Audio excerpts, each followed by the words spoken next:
우리 계속해서 성경적으로 건전한 교회란 무엇인가 그 원리들을 우리가 살펴보고 있죠. 그래서 첫 번째 우리가 교회를 측정할 때는 형태나 구조가 아니라 기능, 교회가 어떻게 작동하느냐 요걸 보셔야 된다고 그랬습니다.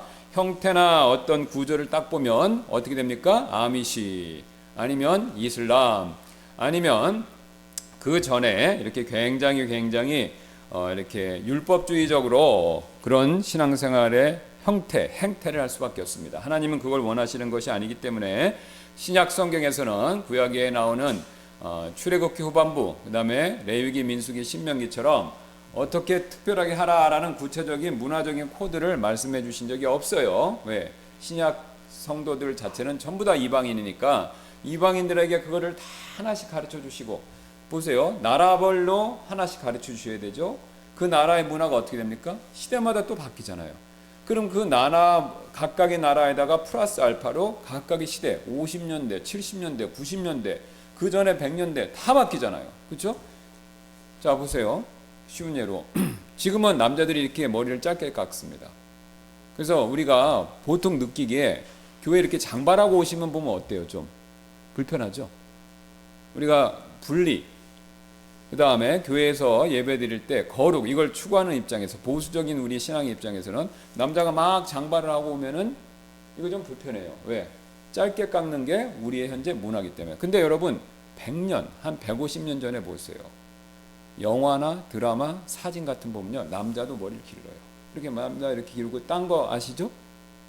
그 당시 남자들이 이렇게 머리를 길렀어요. 예. 완전 장발은 아니지만 이렇게 길렀던 거죠. 그 다음에 또 다른 예를 하나 제가 말씀드릴게요. 우리는 별로 딱히 해당 사항이 없는데 제가 그 학교에 있을 때 그 학교는 굉장히 이게 이제 분리되는 걸 강조하는 거죠. 예, 굉장히 강조합니다. 그러면 학생들 이제 지금도 아직도 마찬가지인데 이 미국의 독립심리 기준을 말씀드리면 수염을 기르면 안 됩니다.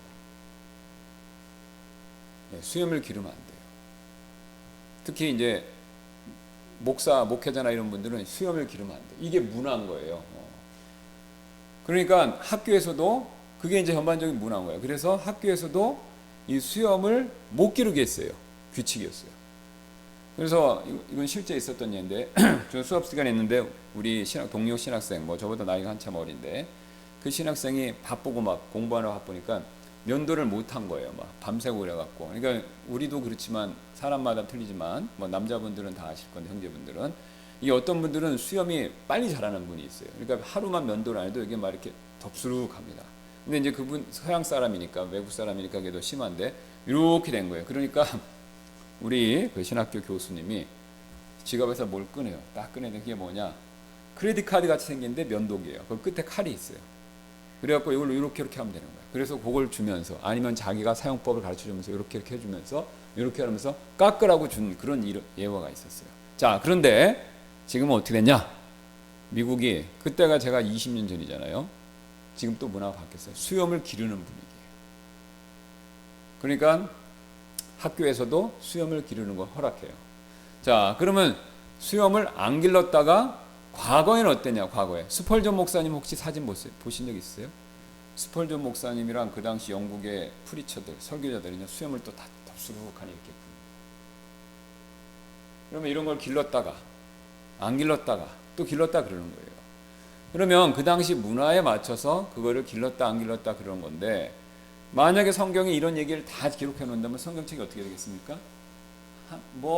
셀 수가 없겠죠. 성경책이. 그죠? 예, 그리고 국가별로 민족별로 다 준비해가 갖고 다니니까 이거 성경을 지고 다녀야 되죠. 지고 다녀도 모자랄 정도죠. 그러니까 이런 번거로움, 이런 불합리성 이걸 피하기 위해서 하나님께서는요 신약 성경 우리 이교도들에게는요 이방인들에게는요 딱 원리만 말씀하시는 거예요. 그러니까 구약 성경은 스토리, 이야기예요. 사건, 뭘 해라 이런 게 그러니까 이야기가 굉장히 많고. 신약 성경에는 교리만 나오는 겁니다. 거의 대부분 사복음서 빼놓고 사도행전까지만 그렇고 나머지는 전부 서신서예요. 교회 서신서는 전부 교리서예요. 그러니까 원리들만 집중적으로 말하는 겁니다. 그러니까 그 원리들에 입각해서 신앙생활을 하면 된다 이겁니다. 단 구체적으로 어떻게 할지는 그 시대 그 문화에 있어서 하나님께 기도하여서 성령님을 통해서 지혜를 받아서 치우치지 않고 가장 균형 있게 하라 이 뜻인 거예요. 그러니까 우리가 그거에 맞춰서 하시면 신앙생활이 무리가 없고, 신앙생활에 무리가 없으면 교회가 건전해집니다. 자, 다시 한번요. 교회가 우리가 배운 게 지금 이거지 않습니까? 교회가 커야 무조건 좋다? 이거 아니에요. 큰 교회가 나쁘다? 그것도 아닙니다. 예루살렘 교회, 에베소 교회, 그죠? 그다음 안디옥 교회는 컸어요. 그러면 성경에 3개 교회만 크고 나머지 큰 교회가 없습니다. 그러면 큰 교회가 무조건 좋은 교회고 훌륭한 교회고 건전한 교회냐? 이거 아니라는 거죠. 그러면 큰 교회가 무조건 나쁩니까? 대형 교회? 그러면 그것도 아니라는 거예요. 예. 큰 교회도 좋은 교회가 있지만 하나님이 일반적으로는 작은 교회를 주로 허락하신다 이거죠. 예. 50명에서 150명 사이. 이게 일반적이라는 거죠. 그러니까 크기는 중요한 게 아닌 거예요. 크기가 좋은 교회의 절대 기준이 아니다는 거죠. 필요 없다는 거 아닙니다. 절대적인 기준이 아니라는 거예요. 그럼 크기 외에는 다른 조건에서 교회가 건전한 교회냐, 우리가 흔히 하는 말로 좋은 교회냐 아닌 교회냐, 이게 판별이 돼야 되는데 그 다른 조건들이 뭐냐, 지금 쭉 살펴보는 내용처럼 건전하고 균형이 있어야 된다 이겁니다. 그러니까 그 조건들을 우리가 하나씩 잘 알고 숙지하고 계셔야, 아, 우리 교회는 이렇게 가야 되는구나, 이게 좋구나, 이거를 여러분도 느끼시고 그렇게 또 교회가 그쪽으로 가야 되고, 또 그래야 현실적으로 사실 여러 가지 교회의 축복들이 따른다는 것이죠. 뭐 그 축복 중에 하나가 교회가 커질 수도 있는 거죠. 그러나 모든 교회가 왕창 커지는 건 아니다라는 겁니다. 뭐 대형 교회가 되는 건 아니라는 거죠. 자, 그래서 우리가 형태나 구조가 아니라 기능을 측정해야 된다. 그 다음에 이제 측정해야 될 기준 중에 하나가 뭐냐면 제자도 우리가 예수님의 제자다. 이거를 굉장히 또 우리가 숙지해야 된다라는 걸 살펴봤죠. 이 제자라는 것은 선생을 따르는 사람이죠. 선생의 판박입니다. 그럼 우리의 선생은 누구시죠? 예수님. 그러니까 예수님 닮는 삶을 사는 게 그게 중요한 거고, 그게 그런 사람이 많은 교회가 어떻습니까? 그게 바로 건전한 교회다라는 거죠. 자, 여러분 조심하실 게 있습니다. 성경 지식을 많이 아는 것이 궁극적인 목적의 신앙의 목적이 돼서는 안 된다 이거예요. 많이 알아서 뭐 합니까? 그거를 따라서 실천해야죠. 자, 제자도 개념 보시면 이게 쉽게 이해됩니다. 어떤 제자가 있어요. 선생의 가르침을 다 따랐어요. 그러면 선생의 가르침을 다 공부하고 외워서 했는데 그 가르침대로 안 살면 그 제자는 그 선생, 그 스승의 수제자입니까? 아니죠. 아니죠. 그렇죠? 자, 아주 쉬운 예로 중국 무술 영화 생각해 보세요. 중원 대림의 고수가 있어요. 예, 뭐 쿵푸, 뭐 무슨 권 이거 다 해요. 근데 그 제자가 딱 가서 어떻게 하는지는 이론적으로, 지금 요새 올림픽 하잖아요. 그러면 올림픽 가서 올림픽에 여러분 해설자들 있잖아요. 자, 해설자처럼 이론은 다 마스터했어요. 그냥 눈 감고도 줄줄줄줄 해요. 이 자세는 뭘 취하고 뭐라고 이거 다 해요. 근데 그 제자가 입으로는 다 알고 머리는 다 아는데 실제 그 무술을 못하면 어떻게 됩니까? 수제자인가요? 아니죠. 그 연습을 해서 똑같이 동작을 흉내내야 되는 거죠. 그러니까 아는 데서 멈추면 안 된다 이겁니다. 아는 게 필요 없다? 아닙니다. 아는 게 필요 없다라고 하면 그것도 문제예요. 근데 아는 것에서 멈추지 말고 행하는 데까지 가야 된다 이거예요. 네, 행하는 데까지. 그래서 아는 데서 멈추다 실패한 사람들이 예수님 시대 누굽니까? 바리새인들. 성경의 가르침대로 엄청 알지만 행동은 어떻게 했어요? 잘 못했죠. 그죠? 예. 그러니까 그들의 가르침은 배우고 행동은 배우지 말라고 그러셨죠. 예. 자, 그래서 우리가 제자도의 개념을 잘 생각해 보셨을 때 우리가 아는 데서 그치는 게 아니라 행하는 데까지 해야 된다. 그러니까 예수님 닮는 삶, 이거를 우리 신앙의 궁극적인 목적 가운데 하나다. 이렇게 생각하시고 그걸 쭉 해야 됩니다. 자, 그 다음에 이어서 또 이제 살펴볼 우리 기준이 뭐냐.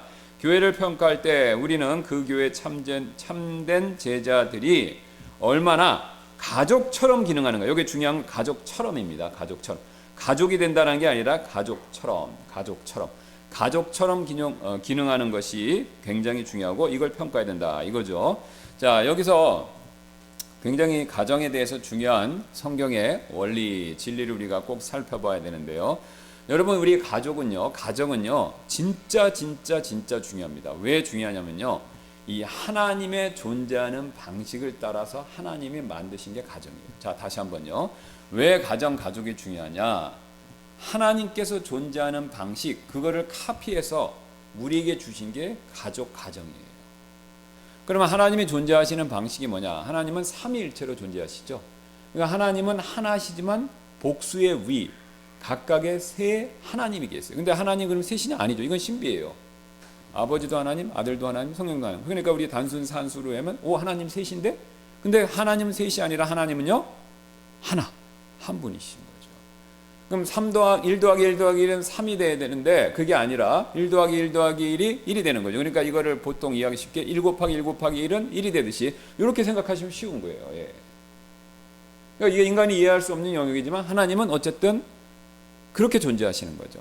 각각의 삼위가 하나님이시지만 그렇다고 하나님이 셋이 아니라 하나다 이거죠. 자, 그러면 하나님은 이런 존재, 이런 방식으로 존재하시는데, 이런 식으로 존재하시는데, 그 하나님이 우리 사람을 만드셨는데, 사람만 어떻게 만드셨습니까? 이런 하나님의 형상과 모양을 따라 만드신 거예요. 그러니까 이런 하나님의 형상과 모양을 따라 만들었으니까, 각각의 분이 하나로 존재하듯이, 하나님도 그런 방식으로 사람 만드신 거예요. 그러니까 사람을 처음에 어떻게 만드셨어요? 자, 남자를 만드시고, 남자로부터 여자. 이게 굉장히 중요합니다. 남자를 만드셨잖아요. 근데 남자로부터 여자가 나왔어요. 여러분 왜 그런 줄 아세요? 아버지로부터 아들이 나와요. 어떻게 나왔냐? 몰라요. 그런데 아버지로부터 아들이 나온 거예요. 그걸 낳았다라고 하는 거야. 비가튼. 영어로는 그래서 비가튼인데 하나님은 딱 한 번만 낳았어요, 아들을. 그러니까 only begotten. 그러니까 유일한 아들 이렇게 되는 겁니다. only begotten son. 독생자. 개혁식으로는 독생자, 유일한 아들 되는 거예요. 그러니까 아버지로부터 아들이 나왔어요. 그러니까 아버지로부터 아들이 나왔으니까 그 아버지로부터 낳은 아들은 사람입니까? 하나님입니까? 원숭입니까? 하나님이시죠. 하나님으로부터 나온 존재니까 하나님이신 거죠. 예. 자, 사람으로 돌아갈게요. 남자를 만드셨어요. 근데 그 남자로부터 누가 나왔어요?